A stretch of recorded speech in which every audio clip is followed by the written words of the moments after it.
పెళ్ళైనా పండగైనా వేడుక ఏదైనా పట్టుచీరల ప్రత్యేక వేదిక వారాహి సిల్క్స్. సాంప్రదాయానికి సౌందర్యానికి వారధి. వాళ్ళు ప్రొటెక్షన్ లేకుండా మీరు రాలేకపోతున్నారు.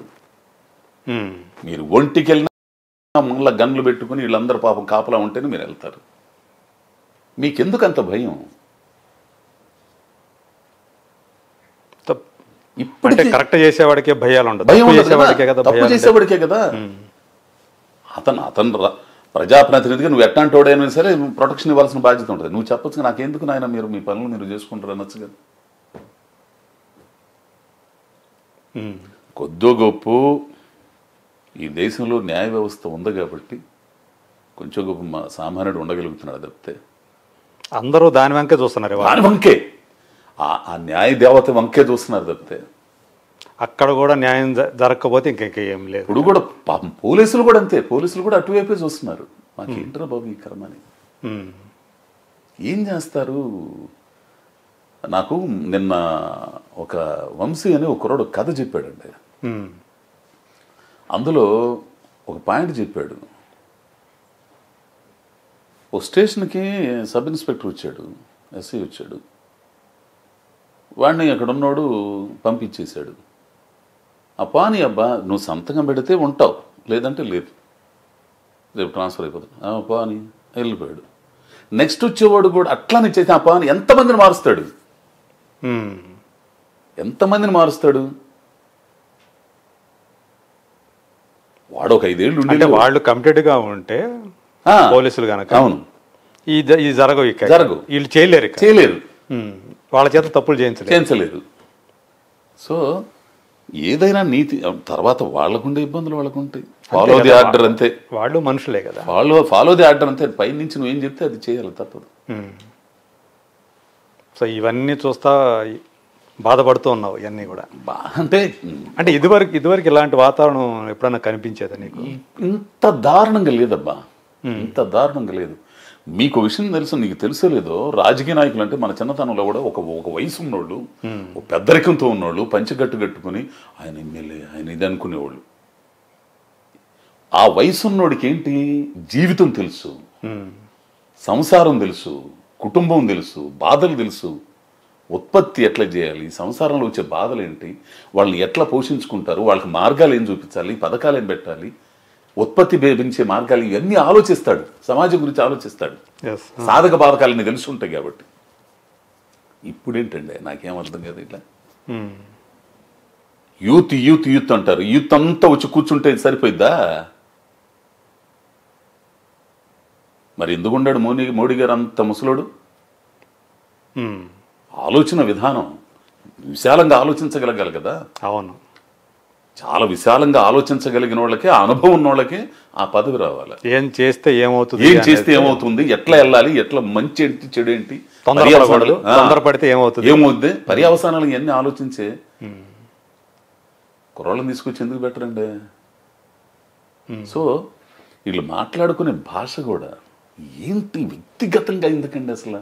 ఎవడైనా కానీ వాడు ఎవడైనా అవతలోడు కానీ యువతలోడు కానీ ఇప్పుడు రాజకీయానికి ఒక సిద్ధాంతం ఉంటుంది, ఒక ప్రాతిపదిక ఉంటుంది, ఇవన్నీ ఉంటాయి. నువ్వేం చేస్తున్నావు, నీ మేనిఫెస్టో ఏముంది, నీ రాజకీయ పార్టీ సిద్ధాంతాలు ఏంటి, అవి ప్రచారం చేసుకొని ఈ అధికారంలోకి రాగలిగితే మేము చేయగలుగుతాం అని నువ్వు చేసుకోవాలి. వ్యక్తిగతంగా అదిగా బూతులు తిట్టుకోవటం బా ఎక్కడ అంటే మామూలుగా ప్రేమగా తిట్టుకునే మామూలుగా అనుకునే వేరు, ఇక్కడ అసలు ఆ భాష వేరుగా ఉంటుంది. భాష ఎంత నీచంగా ఉందంటే అంత నీచంగా ఉంటుందండి. అంటే మార్పు వస్తుందని ఖచ్చితంగా వస్తుందబ్బా. రాకపోతే నాశనం ఏకం. మార్పు అనేది గనక మనుషులు గనక మారకపోతే, ప్రజలు ఇది గమనించి మార్పులు గనక చేసుకోకపోతే, వాళ్ళ జీవితాలకు సంబంధించి ఆలోచించకపోతే మాత్రం చాలా ఇబ్బంది పడతారు. అది ఏ పార్టీ అన్నా కానీ కాక. అంటే పవన్ కళ్యాణ్ గురించి, ఆయన పార్టీ గురించి నీకున్నటువంటి అవగాహన ఏంటి? అంటే నేను ఇంకోళ్ళ దగ్గర నుంచి కొనికి వెళ్తున్నా. కొనికి మీద కూడా హైదరాబాద్ రోడ్ అద్దంకి మీద నుంచి కొంచెం దగ్గరగా ఉంటుంది రూట్ అని చెప్పి సట్ వెళ్తుంటా. కొనికలో చూసే ఫస్ట్ టైం నేను జనసేన మేనిఫెస్టో అని చెప్పేసి ఒక్కొక్కటి రెడీ అమ్మ చాలా అద్భుతంగా ఉండే ఇవన్నీ అద్భుతంగా ఉన్నాయి. ఈ జనంలోకి అంటే అందులో నేను బాగా అట్రాక్ట్ చేసినవి ఏంటి ఆ మేనిఫెస్టోలో? సమన్యాయం. ఓకే. ఏంది ఇవన్నీ బ్రహ్మాండంగా ఉన్నాయి. ఇవన్నీ కూడా కరెక్ట్గా చేస్తే ఇది బాగా మంచిగానే ఉంది. కమ్యూనిస్టు పార్టీ ప్రణాళిక దగ్గరగా ఉంది ఈవిడ. ఇది ఇవన్నీ బాగున్నాయి. వీటిలన్నిటినీ గ్రౌండ్ లెవెల్లోకి తీసుకెళ్ళాలిగా. అవును. కొన్ని పార్టీలు ఇప్పటికీ నిలబడి ఉన్నాయి అంటే, కమ్యూనిస్టు పార్టీలు నిలబడి ఉన్నాయి అంటే సీట్లు వస్తున్నాయా రావా అనేది పక్కన పెట్టండి. వాళ్ళకు ఉన్నారంటే ఒక గ్రౌండ్ లెవెల్ ఉంది. ఒక ఎర్రజెండాను చూడండి, ఒక నమ్మకం, ఒక ఇది. ఇప్పుడు మామూలు బుర్జువా పార్టీలో ఉన్నోళ్ళకి కూడా కమ్యూనిస్టులు ఉండాలని కోరుకుంటారు. ఓకే, ఉండాలని కోరుకుంటారు. వాళ్ళకి రేపు గవర్నమెంట్ మీద పోరాటం చేయడానికి కూడా ఏదైనా ఉద్యమాలు చేయాలన్నా కానీ, రేట్లు పెంచారు, ఆర్టీసీ పెంచారు, విద్యుత్ పెంచారని చేయాలని ఈ పార్టీలు చేయాలన్నా, ఈ బుర్జువా పార్టీలు చేయాలన్నా కానీ వీళ్ళు అండ కావాలా. వీళ్ళు ఎందుకంటే నిజంగా నిలబడి ఉంటారు కాబట్టి, పోలీసు వాళ్ళు తన్నులు తింటారు కాబట్టి. ఏండి సో అట్లానే ఇది గ్రౌండ్ లెవెల్లో ఆ సిద్ధాంతాన్ని తీసుకెళ్ళగల కార్యకర్తల్ని మనం ఎందుకు పనిచేస్తున్నాం, ఎందుకు ఉండాలి, వ్యక్తి పట్ల అభిమానం కరెక్ట్గా ఉండాలి. ఉంటేనే వ్యక్తి పట్ల అభిమానాన్ని, ఆచరణని ఆ సిద్ధాంతపరంగా మలుచుకోగలగాలి. ఓకే, అది ఎక్కడో కొంచెం లోపెత్తుందేమో అనిపిస్తుంది ఒక్కొక్కటిలో. ఆ పార్టీలోనా? అంటే ఆ గ్రౌండ్ లెవెల్లో బాగా ప్రిపేర్డ్ అవ్వాలి. ఆయన అయితే చెబుతున్నాడు, మీరు ఏళ్ళ చప్పట్లు వేయటం కాదు, ఓట్లు ఏంట్రా బాబు. ఏంది ఎవరు లేరు, ఆయన పని చేయాలి. ఇక్కడ పని చేస్తేనే డబ్బులు, ఆ డబ్బులు తీసుకెళ్ళి ఖర్చులు పెట్టాలి. ఆడ ఏంది సొంత డబ్బులు ఖర్చులు పెట్టాలా.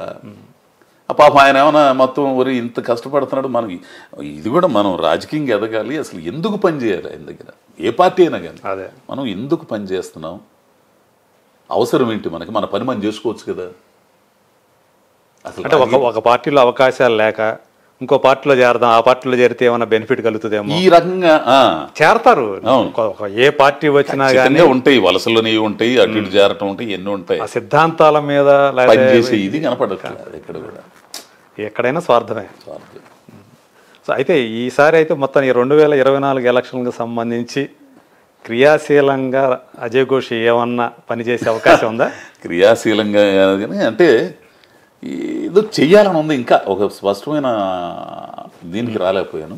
ఓకే, చూద్దాం, అట్లా ఆలోచన చూద్దాం. మరి అంటే ఇప్పుడు సినిమా నటుడుగా రాణిస్తున్నటువంటి అజయ్ ఘోష్ రేపు ఏదైనా కావచ్చు, రాజకీయాల్లోకి రావచ్చు, రాకపోవచ్చు, ఇవన్నీ ఉంటాయి. సో ఆలోచనలు అయితే ఉంది, ఆలోచన అయితే మొదలంది, మార్పు కావాలని ఒక ఆలోచన అయితే ఉంది. ఫస్ట్ నుంచి మనం నడిచి వచ్చిన దారి అన్ని కానీ అక్కడ చేనేత ఉద్యమాలు కానీ ఇవన్నీ ఉండేవి కాబట్టి, ఆ ఉద్యమాల్లో ఆలోచన నడిచిన వ్యక్తి కాబట్టి, ఆ వామపక్ష భావజాలం ఉంది కాబట్టి. సో చూద్దాం. సంతోషం అన్న, చాలా విషయాలు నీ సరే ఎన్నో చూస్తుంటాం కానీ ఎంత ఇదిగా నాతో మాట్లాడుకుని అన్ని నిజంగా చాలా ఆనందంగా ఉంది.